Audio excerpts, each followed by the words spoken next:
kung saan pinag-uusapan natin ang mga mahalagang issues sa ating community. And of course, bibigyan natin ng opportunity itong ating mga partners and stakeholders na makapag-share kung ano-ano po ang kanilang mga programs and services. So, ngayong hapon ay magiging fruitful ang ating pag-uusap dahil meron po tayong mga visitors, special guests, all the way from the Photojournalist Center of the Philippines.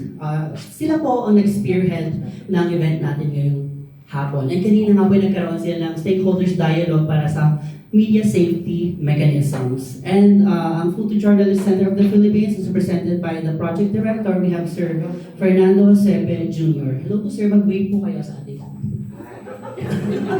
Good afternoon po, mula dito sa napakalamig na 10 degrees Celsius na Baguio. Totoo nga po sir, nilalamig tayo pero magiging mainit na pag-uusap natin. Mainit na usapan to. Yes po sir. Ayan. Kasama po din natin ang Regional Director po ng Commission on Human Rights, Cordillera Administrative Region. We have Attorney Romel Dagimol. Hello sir. Magandang hapon po. Magandang hapon. Kumusta po kayo sir? Okay naman po, medyo nilalamig. Kahit na matagal na dito sa Baguio, nilalamig pa rin. Ayan. I hope na may immune tayo lahat sa lamig dito. Although patuloy na nagdadrop ang temperature dito sa Baguio City at sa mga nearby provinces. Ayan. Meron dito tayong kasama all the way from the Public Assistant and Strategic Communications Office of the Commission on Human Rights Central Office. We have Sir Mark Luis Siapno. Siya po ang Chief. Magandang hapon sa iyo, Clint, at magandang hapon po sa lahat ng nanonood sa ating ngayong hapon. Magandang hapon. Ayan, and finally, kasama din po natin ang former na kasama ng Philippine Information Agency, former Director General. Ngayon, nandun na po siya sa Presidential Task Force in Media Security under Secretary Joe Torres. Siya po ang Executive Director ng PT FOMS. Maraming salamat po. Magandang hapon po sa inyong lahat. Ayan, magandang hapon yung Sec Torres. Kumusta naman po kayo, sir? Kumusta pong biyahe natin? Maganda naman po yung maayos naman yung biyahe. At hindi ma-traffic papuntang Baguio ngayon. Hintayin nyo baka next week. Pag ano na po pa weekends. Ganyan. Ayan, so ngayong hapon ay bibigyan po natin ng opportunity ang ating mga visitors, ang ating mga guests to share kung ano po yung mga activities, programs, and services nila. And of course, a bit of a background po ng kanilang mga agency na nire-represent. Siguro simulan po natin kay Attorney Romel, yung Regional Director po ng Commission on Human Rights, Cordillera. Sir, bigyan niyo po kami ng brief background kung ano po ang mga mandates po ng Commission on Human Rights. Magandang hapon. Clint, ang Commission on Human Rights CAR, or Cordillera Administrative Region, is the regional office of the Commission on Human Rights of the Philippines na represented ngayon Mark leading from the central office. Yung mandate namin is to investigate human rights violation involving civil and political rights, as well as to conduct education, training, and promotional activities to inculcate or to popularize human rights here in Pilipinas. Ang AOR natin is the whole of Cordilleras. Ibig sabihin nun kasama lahat ng mga provinces. Include Benguet, Abra, Mountain Province, Ifugao, Kalinga, and Apayao. And then also here in Baguio, nandito tayo sa malamig na lugar ng Baguio na nilalamig tayo lang. And also to conduct visitation in places of detention to include jails natin, and other forms of detention facilities, include bahay pag-asa, and ang nadagdag natin is mental facilities. Yun yung bago sa atin. Tapos, also, one of the mandate is to conduct or to make suggestions or policy advisories, particularly on regional issues. Yan po. Ayan, maraming salamat po, Attorney Dagimol, the Regional Director of CHR Cordillera. So, nabigyan po tayo ng konting background and later, bibigyan po natin ang ating mga media partners na nandito ngayon to ask further questions po sa ating mga guests ngayong hapon. Now, let's move naman po kay Sir Mark Luis Siapno, ano ba ang kaganapan ng Public Assistance and Strategic Communications Office ng CHR? Maraming salamat, Jan Clint. Ang Strategic Communication Division ay opisina under the Office of Commissioner Beda A. Epres. Ang role namin is basically the public information arm of the CHR Central Office. Of course, kami din ay may function to assist our regional office in terms of priority initiatives, katulad ng kung anong meron tayo ngayon. This afternoon, we are engaging local media to talk about media safety and security as one of the key priority areas of the 6th Commission UNBAC. So aside from public information dissemination activities, tumutulong din tayo to conduct activities that will further human rights advocacy causes such as partnering with other organizations, including PT Forums and the PCB. Ayun. So maraming salamat po, Sir Mark Luis. Ngayon, speaking of media security, so, Sir Yusek Torres, i-share niyo po kung ano po ang PT Forms and ano po yung mga mandato po natin, sir.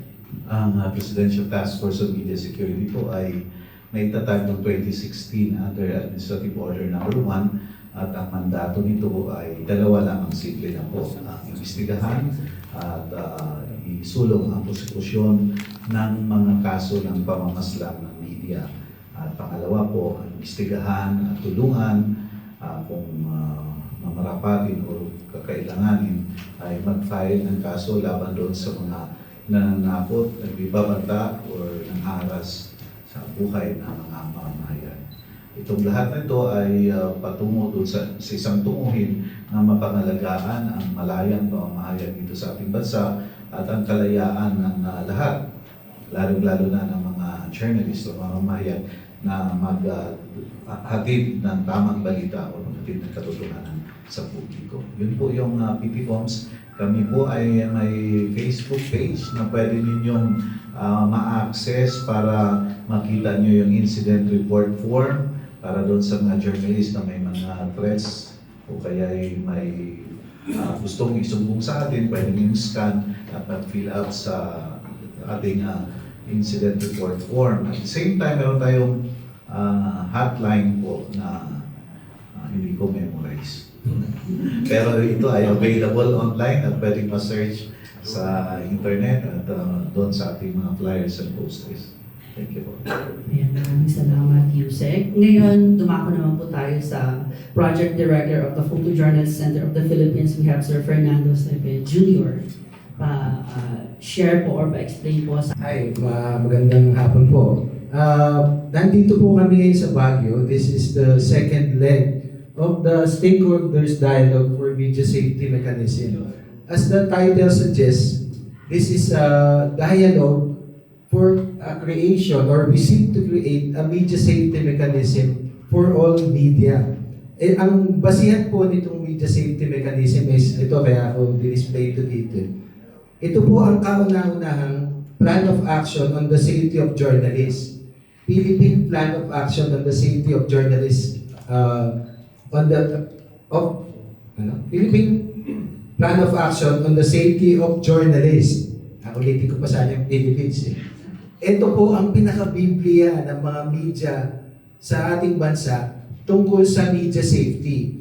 Pero kaya tayo pumupunta sa iba-ibang regions at provinces, galing na po kami sa Visayas at pupunta pa rin kami sa Bicol at sa Mindanao para dito sa mga stakeholders dialogue. Kasi ang stakeholders ditong plan of action na to ay kayo, yung mga media. Kaya nagre-reach out ang CHR at PT Forms para makapag-consult, dahil kayo ang stakeholders, makapag-consult kung ano ang mga issues na nakaka-apekto sa media pagdating sa safety and security. At sa pamamaraan iyon, iipunin natin lang itong feedback na to at gagawa at ang aim natin ay makagawa ng isang unified media safety mechanism, response mechanism para sa lahat ng issue ng media tungkol sa safety. Now, baka natatanong nyo, bakit Photojournalist Center of the Philippines ang project director nitong project na to? Kasi po, pag tinignan nyo nga itong Biblia na PPASJ, photojournalist ang nasa cover. Kasi, kadalasan po, ang photojournalists are at the forefront of coverage na merong involving media safety. Kauna-unahan na nga daw po yung dinaanan natin sa nakaraang administrasyon, yung EJK, yung drug war. Ang mga photojournalists ang naglabas na ang naiwan sa crime scene at naglabas ng mga istoryang to na eventually napansin sa buong mundo at hanggang ngayon ay nasa trial siya sa ICC at malaking basihan ang mga photographs na ginawa ng photojournalist para ma-pursue ito kasi part ng history natin to. Now, nung ginagawa namin to, noong mga panahon yun, malaking tulong na ibigay ng CHR. Kaya meron kaming, relationship na talaga ng CHR sa pagpupush ng mga issues tungkol sa media safety. Kaya itong naisipan, itong konseptong ito, ay naatasan or natap ang PCP or Photojournalist Center of the Philippines para nga sa facilitation itong mga workshop na magaganap sa iba-ibang region. Thank you. Ayan, maraming salamat po, sir. Balikan ko po, sir, yung na-mention niyo po na may mga issues po na kinakaharap ang ating mga media, especially po itong ating mga photojournalists. Sir, bigyan niyo po kami ng siguro overview kung tumataas po ba or kumusta po yung status ng media dito sa ating bansa na marami po ba sa kanilang at risk o being threatened yung mga ganun?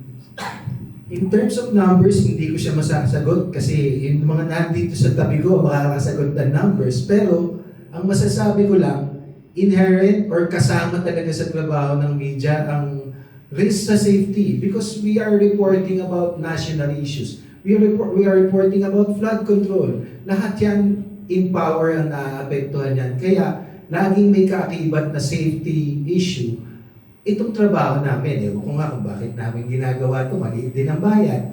Pero, yan ang napili namin trabaho. Ito ang hapon na to, ayan, kung maipapan niyo yung camera sa wall, yan yung ginawa natin, in-identify natin yung mga issues na nakakaapekto sa mga local media dito sa Cordillera Administrative Region. At inaalam natin kung ano yung mga suggestions or ways moving forward para ma-address itong mga ito. And eventually, pagsasama-samahin natin yan, pag nakulit natin nationwide sa tulong ng CHR at PT Forms para makagawa nga nitong media safety mechanism. Ayan, maraming salamat po, sir, sa ating mga fellow na panelists po. Baka may mga rejoinder po kayo sa na-mention ni sir. Kung kumusta po ang status ng mga media when it comes to their safety. Dito po sa Cordillera, masasabi po ba natin na safe naman po ang ating mga media partners when it comes to their reporting of mga issues ganyan or yung sa trabaho po nila mismo, sir? Sa mga documented cases namin sa Cordillera, actually, the last document is way back during the time of President Digong. Particularly some cases involving dead tagging. But for 2025, parang wala akong nakita na documented case, particularly about media concern. So, siguro hindi lang nagre-report yung taga-media sa amin about their concern and security. So, I hope through this forum, magre-report na sila sa CHR. And also, i-flag ko lang kasi nagpapirma kami ng alisto platform so that also the central office could monitor and kung may mga threats o kaya may mga issues yung mga media practitioners here in Baguio City, we can directly report it in the alisto platform. Para rin may bigay sa amin kung may actionable cases tayo dito sa Cordillera and for us to do some investigation of corrective measures na in parallel to that of the PD Forms. Ang media situation po, every time po na mag-comment ako about media situation, nagiging controversial. Pero we have to put it in context. Since 1986, kasi lalabas at lalabas pa ulit-ulit bawat taon at sinasabi na Laging sinasabi na lumalala yung sitwasyon ng media sa Pilipinas at marami ang napapaslang at paulit-ulit yung mga numero na sinasabi. Ito po, lilinawin po natin, batay po sa data na meron tayo. Since 1986 po, meron na po tayong 200 cases of incidents of killings of journalists. Mula 1986 po yan, ilang taon na yun. Mahigit magpo 50 years. 40. Kasama na yung 40. Yes, kasama yon. So kung 34 yung sa abatuan, that's 100, 200 minus 34 equals 160. Kasi yung Maguindanao Massacre is one incident. So there were, basta merong 160 incidents something. Out of the 200 cases, bilangin natin sa 200 cases, laging sinasabi may culture of impunity kasi wala daw pong nakasuhan. Meron po tayong archive cases na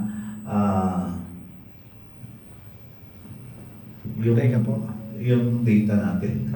Yung archive cases, there were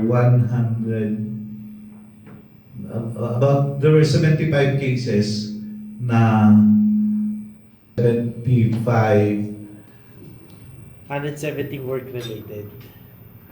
yung sa convictions and out of the 200, I think there were 75 cases that were archived, more or less. So minus 75. Minus 75. Bakit po archive po yung cases? Archive po, ang ibig sabihin po, merong mga pamilya na hindi na nagpursue.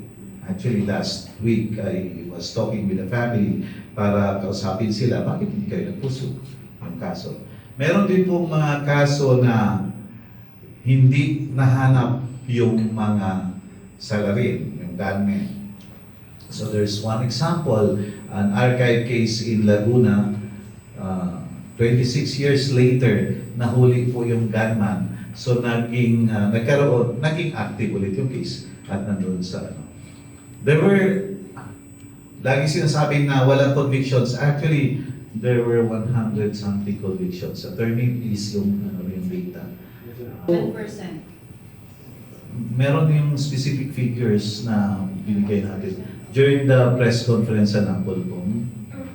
So, meron po, gumagana po yung ating, yung mga kaso. As long as meron tayong witnesses, as long as meron tayong mga, yung families na mag-pursue. For example, last Saturday, meron po tayong kaso yung kay Doc Cherry Ortega ng Palawan, 15 years na po since namatay siya. Patuloy pa rin po ang kaso. Recently lang po natin nailipat yung case sa Quezon City. Meron pa rin po patuloy na kaso doon sa yung case ni Dizon sa Pidapawan sa Pinaslang, nailipat sa Davao, tapos nailipat sa Quezon City. May mga kaso kasi nailipat natin sa ibang venue, yung ibang korte, para na rin sa safety ng pamilya at sa kanang mga witnesses. So, may umuusad po yung kaso. Yun po yung kalagayan ng media ngayon. At the same time, nagbabago po yung media landscape. Nagbabago din po yung threats sa media. So kung sa mga nakalipas na mga taon, marami ang napaslang, masaklap na karanasan, marami ang natitreten physically, yung tipong attempted na pamamaril o kaya physical na assault. Recently, nagbago po ito. Mas marami po ngayon yung tinatawag na online threats. At marami din po yung cyber libel cases.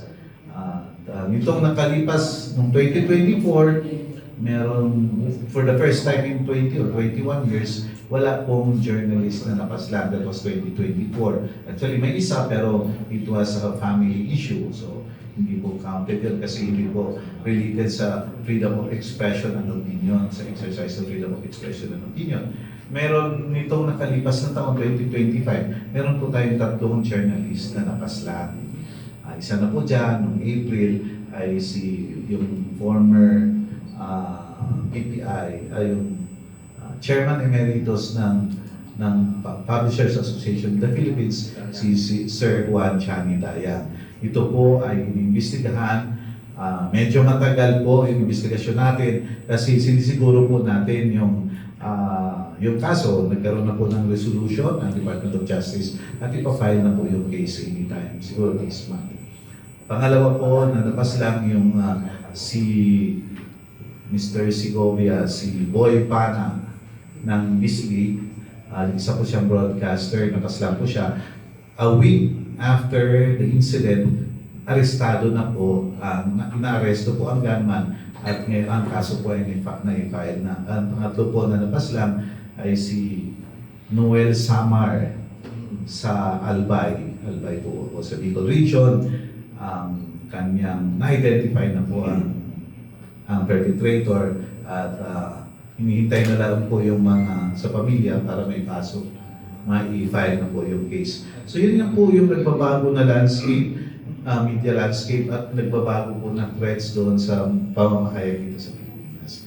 Merong improvement naman po doon sa protection, kaya po nagtatag na halimbawa itong PT forms at yung pagkikipag-ugnayan at iba't ibang ahensya ng gobyerno para ma-ensure yung protection doon sa karapatan ng mga mamamayan.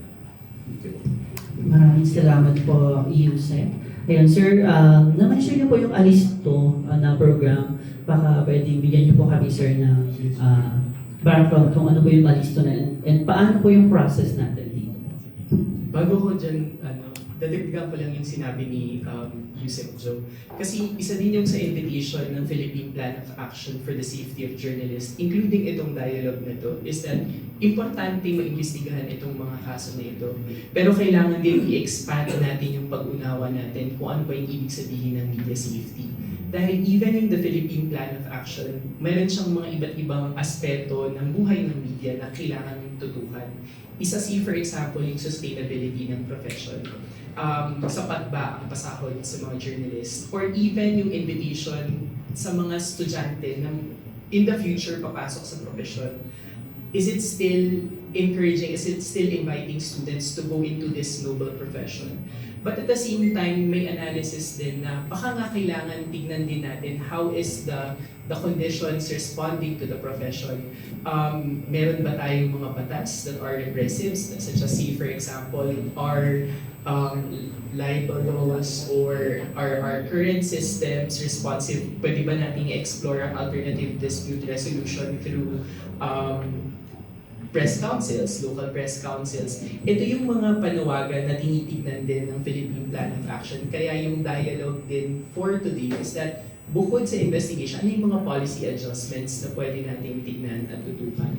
Now, having said that, kaya din namin binuksan at in-expand yung avenues ng media para makapagpaupang palad with the Commission on Human Rights. Under the 6th Commission, under the leadership of Chair Richard Balbalatok, meron kaming binuo na tanggol mamamahayag ng isang programa para sa media under the Commission on Human Rights. At isa sa mga napakinggan namin through our consultations also is that kailangan meron ding mekanismo kung saan pwedeng direktang mag-report ang media. At yan ang Alisto Alert Mechanism, kung saan kinikilala namin na may mga pagkakataon na ang media would prefer to go to CHR. But of course, ang sinasabi namin at the end of the day, human rights is a primary state obligation. Pero nandito kami bilang isang national human rights institution to be able to say, yes, important ang trabaho ng journalists. Journalists are also human rights defenders. And that this alert mechanism, particularly Alisto, is one way for media to directly contact CHRs and so that we can also do our independent investigation. Ayun, thank you so much po. Dumako na tayo sa question and answer portion sa ating mga media partners. Ayan, I believe may mga phone-in questions ba po tayo? Let me just go ahead and check kung sino po ang mga... Ayan. So, first on our list is Sir Dexter C. from Baguio Public Information Office. To Sir Joe, how do you compare the situation of the media during the Duterte administration and the present one? Parang headline talaga yung Hindi. Mamaya, gagandahan ko mamaya. Objectively, Yeah. actually, mas medyo maayos ang kalagayan ng media sa kasalukuyan. Mapapansin niyo na mas mabilis yung aksyon natin na ginagawa. Minsan nga hindi pa nangyayari. Inuunahan na natin yung protection. We have more proactive projects, proactive things that we have been doing to ensure yung protection ng media. Isang halimbawa po na hindi related sa conflict, hindi related sa mga threats sa buhay, pero pwede pa rin maging threats sa buhay. Nitong November lang, nagkaroon tayo ng safety training workshop for photojournalists and cameramen na lagi po nasa frontline ng mga kanina ng mga coverage, especially sa disaster. So nagkaroon tayo ng training workshop on disaster coverage para sa mga exclusive sa mga photographers and photojournalists na may 110 yata 120 na nag-attend and naka-avail sila ng ganong training. At the same time, may ilan tayong binigay na gamit para maproteksyonan sila, hindi sila lumusong sa baha na walang proteksyon. So may mga ganun po tayong ginagawa. Meron din po tayong na ipagpatuloy natin sa taon na ito, yung pagpo-cover, yung practical, kung paano sila mag-cover, halimbawa sa mga conflict areas or mga areas na medyo dangerous. At meron tayong mga practical exercises, 3 hanggang 4 na araw po ito, na ginagawa po natin talaga doon sa field. At ito po ay minamanage or meron tayong resource persons na nag-training from international organizations. And in the coming days, yung cybersecurity and cyber issues, magkakaroon din po tayo ng training for journalists para ma-distinguish nila kung saan yung mga threats na nanggagaling na sa kanila. So, if I may say, medyo mas maaliwala siguro at even doon sa prosecution ng cases, mas mabilis ngayon. Remember, yung case, o mabilis, dismiss nga lang, isang kaso sa Mindanao, nangyari ang insidente noong 2023, nagkaroon na kaagad ng decision ang Regional Trial Court last year. So, in 2 years' time, compared to the previous years na pangmatagalan po ang pagharap ng kaso. So ngayon po, with the Philippine National Police at saka yung Media Vanguards, mas mabilis po yung pag-aksyon at investigasyon sa mga kaso when it comes to doon sa media po. Yeah, thank you, sir. Actually, I sit as in Board of Trustee for Luzon of the Philippine Press Institute. So, yung target nyo ba dun sa universal media safety, mechanism, response mechanism, ay ipipresent nyo ba yan sa Media Safety Summit on May 2 and 3? Sa bahagi po ng PT Forms, wala pa po kaming natanggap na imbitasyon tungkol sa anumang media summit. Kung sino man ang nagtawag ng media summit na iyon. Subalit ang resulta po nitong consultations na ito ay sigurado po ipresenta sa lahat ng mga media organizations and stakeholders kasi bahagi din po sila sa pagbuo ng mga guidelines at bahagi po sila sa pagbuo ng plan of action na ito. Actually, napakaganda ng plan of action, kailangan natin ng mas maayos na implementasyon. Your timetable for this? I think that's Are we not running out of time? This is, I believe, a continuing process naman. Hindi po tayo siguro running out of time. Wala naman po tayong hinahabol. Opo. So, I would like to give it to June, siguro, yung timelines dito. Sige, sir. Actually, isa yan sa one of the things we seek to address is it's really commendable that there are many media safety issues initiatives Pero yun nga, gaya na nabanggit dito at natuklasan dito sa workshop na to, we need to unify it. Because after all, it's all for our benefit. And even yung plan nga is already contained in this booklet. So there's already an approach. I think we just really need to literally put our acts together so we can come up with a holistic mechanism that is responsive to all of us. Kasi kung may nag-a-address ng media safety on one aspect and media safety on one aspect, pag may nangyari sa isang member ng media, hindi automatic sa atin how do we respond eh. Kasi ang daming ang approaches. So the aim is to have one holistic or universal response mechanism para pag may nangyari sa atin. Hindi lang yung una natin gagawin, ipopost natin sa Facebook. Wala akong nagagawa sa safety yun. If ever, may maliit siguro, malalaman ng mga authorities natin. Pero why not go directly to the proper response action than posting it sa Facebook or reporting it, I don't know, somewhere. Hindi nga natin alam kung ano yung universal approach And that's the aim of this series of dialogues.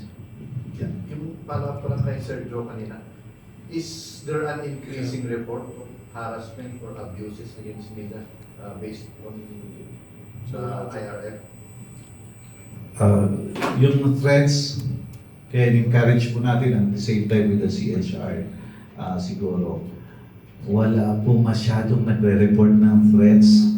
Kaya po pagbabatayan, kaya po kailangan po natin talaga maging mas aktibo. Mabalita natin na may threat sa media.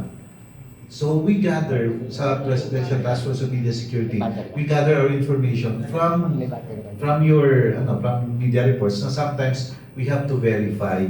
Kailangan verify kasi isipin niyo po, may natatanggap kami na threat. Marami na threat.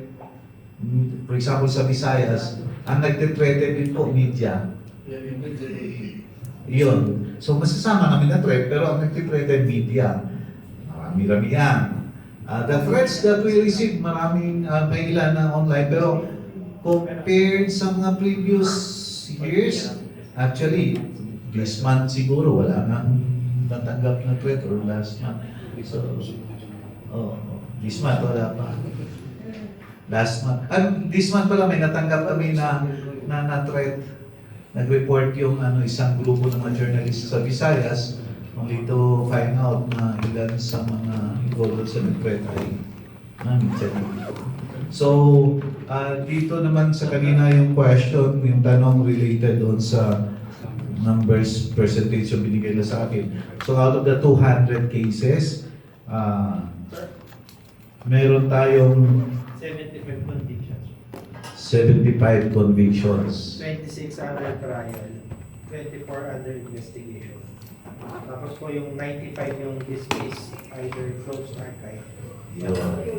So hindi naman po totoo na walang nangyayari doon sa kaso ng media killings. 75 po yung convictions, attorney? Yes, sir. And 100 yung more or less yung archive or kasi wala pong interest doon sa kaso.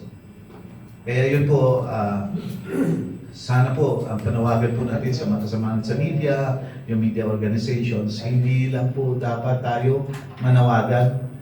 Dapat po suportahan natin yung mga pamilya, halimbawa, na nagtitimanda. For example, may mga pamilya, mga witnesses po tayo, bigla tayong manawagan na ilipat po natin sa Metro Manila yung kaso para walang threat doon sa mga witnesses, para sa pamilya. Nalilimutan po natin, kailangan po natin bigyan ng pamasahe yung pamilya, kailangan po natin bigyan ng pamasahe yung witnesses, saan po sila titira, ano po yung kakainin nila. Kaya po, hindi lang po dapat panawagan, suportahan po natin ang pagkilos para sa hustisya ng hustisya para doon sa mga kasama natin sa media na lapas lang or na-threaten. Ayan. So, Sir Dexter, do you have any other questions? Ayan. So, okay. Ayan. Okay, our Next candidate talaga. We have Sir Jimmy Bernabe of RPN. Magandang hapon po sa inyo. Magandang hapon po sa inyo lahat. Tanong ko lang po sino sa inyo. Yung kaso po ba ng mga media killings, iba pang related cases, comparing 2023, 2024, 2025, ano na mas marami o po konti, sir? Bibigyan po kita ng data kasi mula 1986, ito po, mula 1986 po, yan. During the administration of President Cory Aquino from 1986 to 1992, 21 journalists were killed. During the time administration of Fidel Ramos, from 92 to 98, 11 po.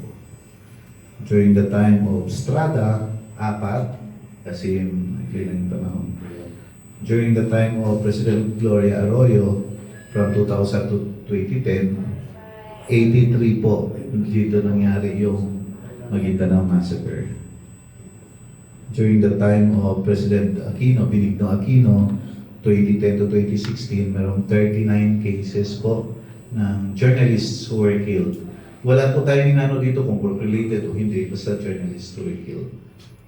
Noong time ni President Duterte, 2016 to 2022, meron pong 34.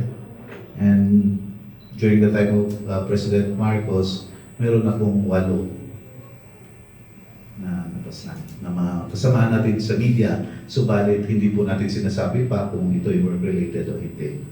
Kasi for example, last year, supposedly there were 7, as reported by the media, but during our investigation, I'm not sure if 7 or 6, but during our investigation, for example, one journalist who was there was a report that a journalist was killed in General Santos City, but upon our investigation, he was not a journalist anymore when he was killed. He was working in a different field. And then there was another one na hindi po journalist. Meron po bang non-related cases sa media na hindi kasama ko? Tulad ng away ng pamilya, pero Yes po. because of the media. Yes po, meron po. For example, in 2024, the case of Rodriguez in Zamboanga City na nakalista doon sa 200 was not related kasi away po ito ng pamilya sa lupa. Thank you po. At marami po yun. Some other cases we are reviewing kasi nakasunod doon na for example last year, 2025, 3 na media. Pero tinitingnan pa natin until the time na ma-file doon sa korte kung ano talaga yung dahilan. For instance, there was this case, binaril yung journalist. Pero ano siya, yung sa FM station, nagpapatugtog siya ng mga music na mga lumang awitin na atid sa inyo. Sino namang magagalit sa kanya? Si Rico Puno o si Freddy Aguilar? Kasi di ba wala naman, we could not really, so we have to look into each case kung ang pagpaslang o ang pag-atake sa isang mamamayan ay related doon sa kanyang exercise ng kanyang freedom of expression or opinion. Para masabi natin na ano natin sa media, kalagayan sa media sa Pilipinas or yung press freedom ay threatened. Meron din po kasi maraming mga issues. Yung mga media naman ay mga tao at bahagi din ng komunidad. Hindi naman po sila espesyal na uri ng tao. Nagkataon lang na sila ay nasa profesyon na medyo at risk when it comes to mga threats, etc. Alright. So, okay na po ba? Again, we have Sir Jerwin Aquino of Bongo Radyo. Ayos po. Isang tanong lang po sa akin. Dito po sa bansa, anong region po yung pinakamataas ang may reklamo about harassment or threatening? At ano po yung nakikita niyong factor bakit malaki po yung mga or marami po yung nagrereklamo doon sa lugar na yun? Sa killings po, mula noong 1986, pinakamarami po, syempre, alam naman natin yung sa farm, syempre. Pero dahil yung ano po. Pero isa po sa mataas ay yung Region 11 at 12 at saka Region 5 at saka Region 3 saka Region 4A. Yun yung mga lampas 10. Region 7 din lampas 10. Region 9 lampas lampas 10 din po. So marami-rami yung Mindanao na killings. Sa threats naman, based ito ay ano lang observation. Wala akong figures doon sa threats. Mindanao and Luzon as a whole siguro. Baka Luzon as a whole yung mas maraming threats. Ano po yung nakikita niyong factor bakit marami po doon sa bar or sa mga ibang region ng ganitong kaso? Especially killings po. Ang killings, because kaya malakas, medyo mataas yung figures sa Mindanao kasi matindi po yung conflict doon.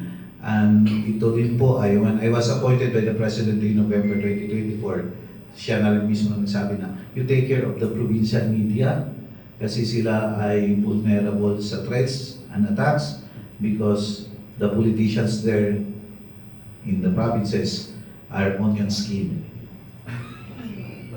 So basically, si Presidente po may sabi nun. So ingatan ng media, especially sa mga probinsya, dahil marami po vulnerable sila dahil po sa political situation sa mga probinsya.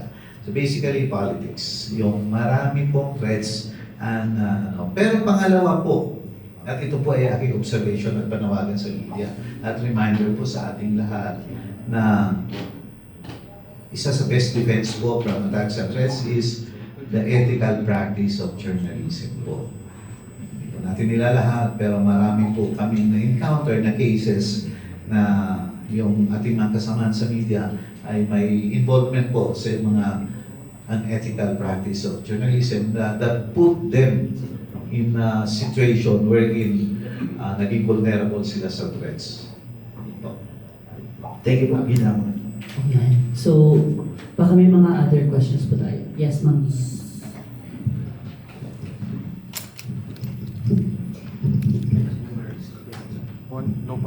So my question has to do with your work-related threshold. So given that the PT Forms reports only about 75 out of 200 media killings since 1986 are work-related, what specific criteria do you use to identify work-related the threshold? So for example, very specific po yung work-related yung po talaga, yung sa exercise ng freedom of expression and opinion. For example, coverage. The Maguindanao Massacre is definitely part doon sa 75. 75 yung work-related. 140. 140, hindi po 75. Work-related would be other work-related na cases. May mga malilitaw po na work-related, hindi lang po ako, hindi po malikot. Pero yung basis is if somebody yung talagang attack may clear harassment po. Pero meron din po kasi na akala natin work-related pero hindi pala. Kasi halimbawa nangyari sa loob ng isang radio station or something, napas lang siya doon. Pero hindi pa, pala, opportunity lang for the gunman to do the doon kasi meron siyang personal something. So what's the specific criteria? So where does the line? Depende po kasi sa investigation ng, because for example, may mga, ang case lang po kasi na very specific yung work-related, yung sa Maguindanao Massacre because they were out there during coverage.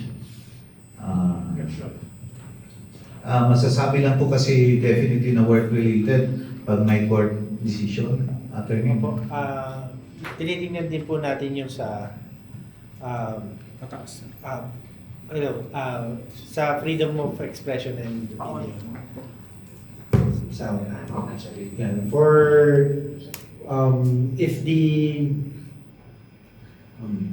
yung kanyang mga subject of reports is about may kinalaman din doon sa mga perpetrators. Halimbawa na lang po doon sa minomonitor natin, siya ay bumapatikos tungkol sa mga environmental issues at views. Meron din po tayo sa Mindanao na ang kanya naman inire-report ay tungkol sa mga anomalya sa mga isang grupo at yung grupong iyan yung naging sinasabing mastermind naman po.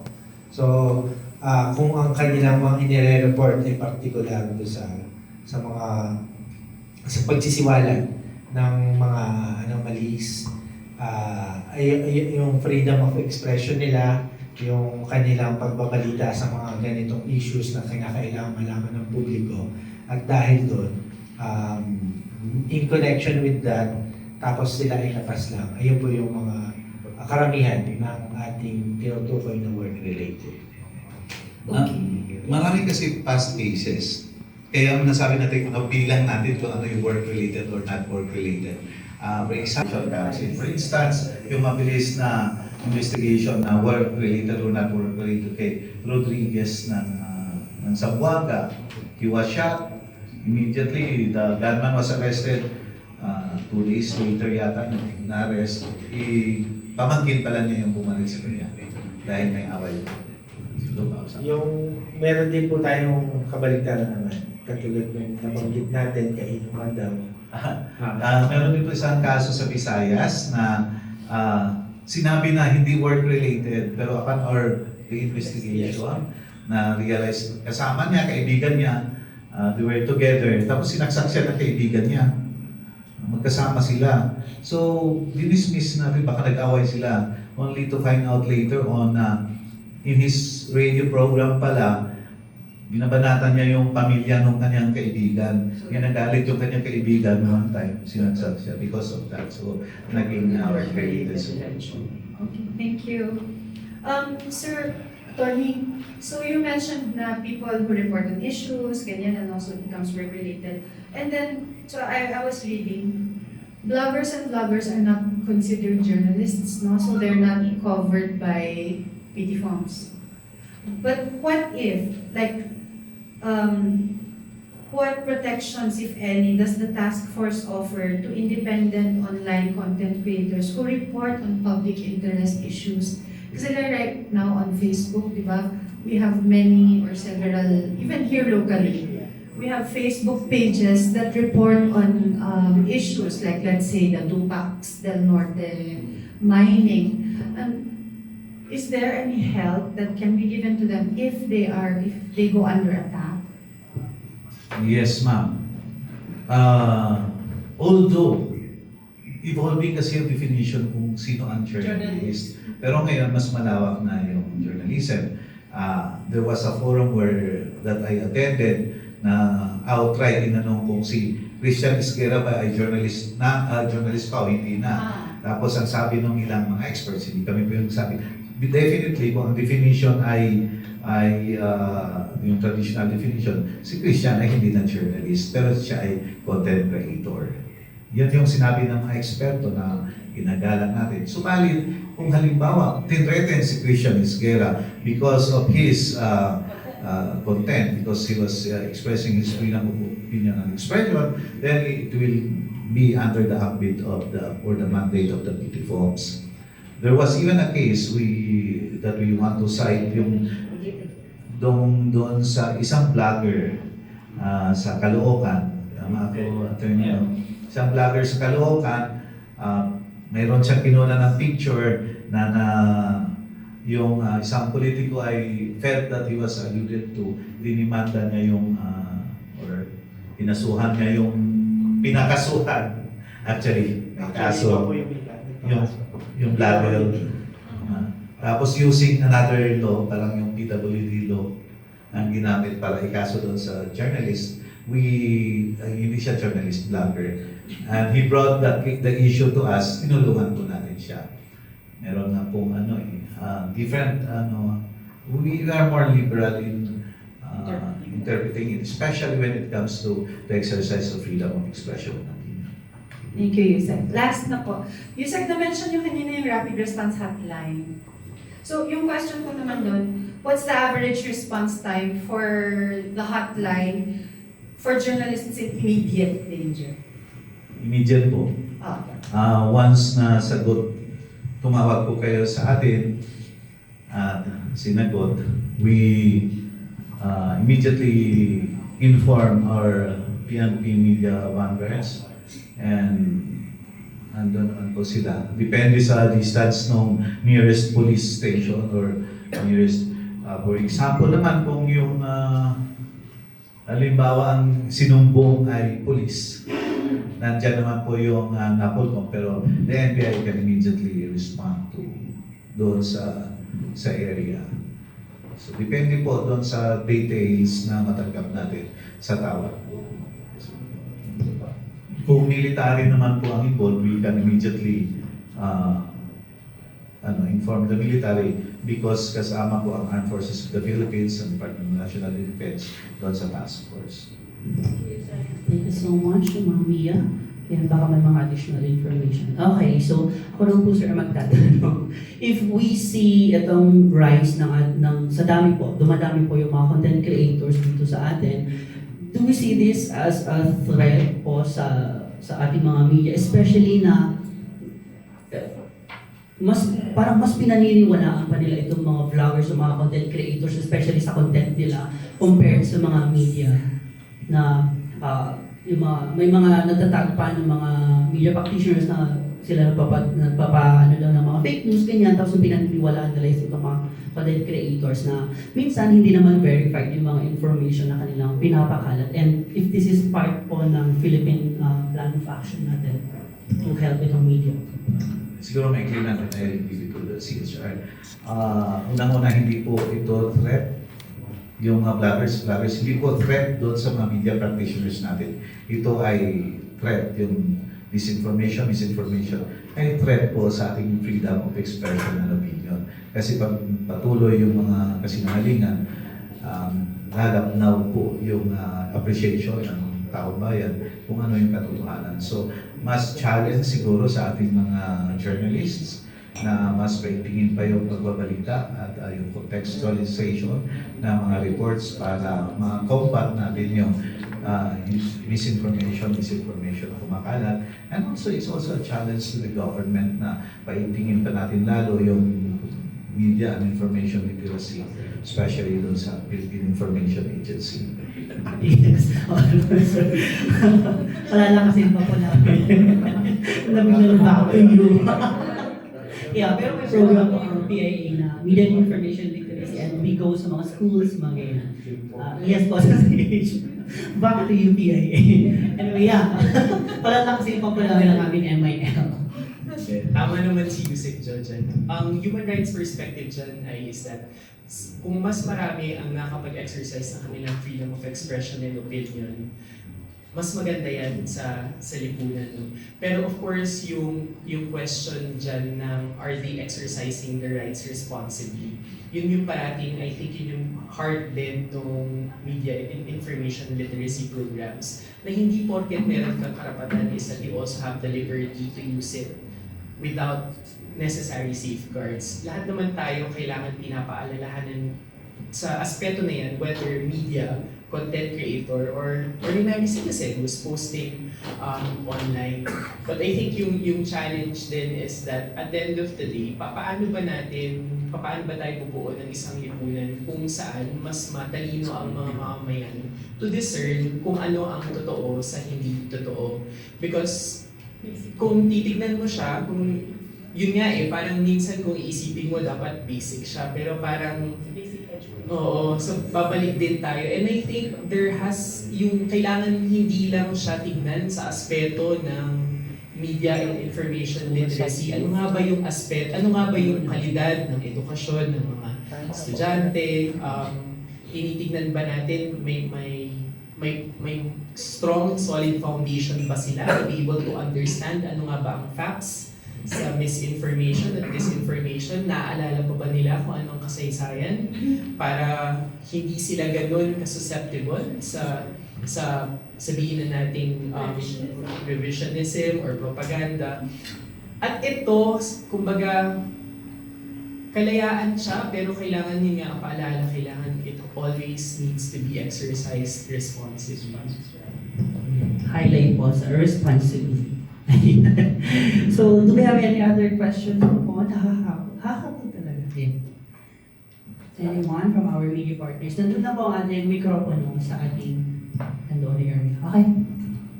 So mukhang we are all fully satisfied po. Wala na po magdadala. Ayan. So we are finally closing po itong ating kapihan sa Baguio. And with that, maybe here itong closing messages po ng ating mga panelists ngayong hapon. Mga party messages. Mga huling paalala para sa ating partners po. Sige, simulan ko sa CHR. At sa mga media practitioners dito sa Baguio, feel free to approach the office kapag meron kayong reklamo. And then also to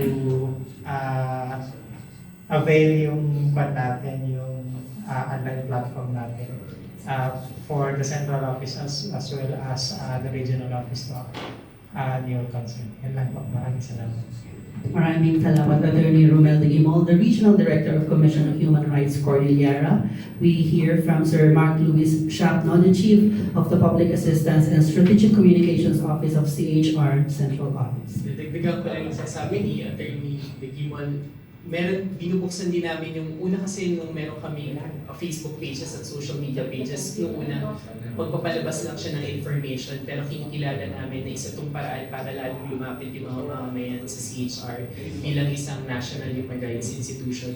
So, feel free to visit our social media pages or CHR Gov page on Facebook, Twitter, Instagram, TikTok, and also LinkedIn. And then, meron din kaming mga reporting mechanisms tulad ng Alisto. But mismo, meron din kaming lahat ng information na yan ay makikita niyo rin bukod sa social media sites, meron din kaming website. We are www.chrgov.ph. At parati niyo pong tatandaan, hindi po kami namimili dahil kami po ay CHR ng lahat, naglilingkod, maging sino ka man. Yes, gusto ko yun. Naglilingkod pa. May ganun pa ba? Ay, pa-hard. Sa CHR part. So we also hear from the project director of the Photojournalist Center of the Philippines. We have Sir Fernando Tepe Jr. Gusto ko lang sabihin, the issue of media safety is not a local issue. What we cover here affects the whole world. I mean, kung babalikan lang natin yung drug war, halimbawa, on the part of the photojournalist, ano yung naaalala niyo sa drug war? On the top of your head, may naalala ba kayong article? May naalala ba kayong it's the Pieta picture of Rafi Lerma, di ba? Yun ang unang papasok sa isip nyo. And look at where it's at now. Look at where that case is at now. It's napansin siya ng the whole world. So, gusto ko lang ma-segue kasi dun sa, for that matter, yung international community kasi takes heed of what is happening here in our country. Kaya nga, magkonting pasalamat na ako kasi this won't be possible without the help of our sponsor, yung International Media Support, which is, and also the European Union, and in particular yung Kingdom of Denmark na part rin ng EU, where the IMS is also headquartered. Kaya yung Denmark, supportahan natin pag binabanatan ni Trump tungkol sa Greenland kasi tumutulong sa atin to. Yun na masasabi ko. Thank you. Thank you so much po, sir. Finally, Undersecretary Joe Torres, the Executive Director of the Presidential Task Force on Media Security. Yes, I would like to appeal to all journalists and even the public to make use of our mechanisms to report not only abuses or threats sa media, especially sa Commission on Human Rights. Yung threats sa human rights sa karapatan, kailangan po natin ibahagi yan, kailangan po natin i-report. Kung related man po sa media, kung hindi nyo kami mahagilap, kung hindi nyo mahagilap yung IRF, yung Incident Report Form, or yung hotline ng PT Folks, nandiyan naman po yung CSR. Pero at the same time, lahat po ng media organizations ay partners po ng PT Folks. Actually, a lot of reports na natatanggap namin related sa threats, mata, etc. na sa media ay nanggagaling sa ating media partners, especially yung National Union of Journalists of the Philippines.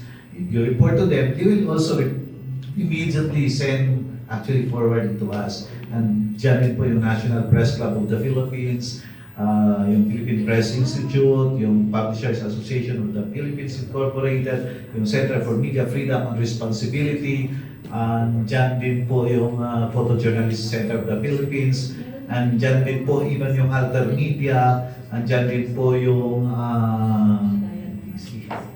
PPP, yung Philippine Press Photographers, and PCP of course, and all the other media organizations sa ibahagi po ng Presidential Task Force on Media Security bilang media partners. Kaya wala pong dahilan na hindi dapat na hindi makarating sa amin ang mga insidente. As long as i-report nyo ito doon sa mga organisasyon na yan, immediately the report it to us also. Thank you. Maraming salamat, Yusek. Palakawan po natin ang ating mga panelists ngayong hapon.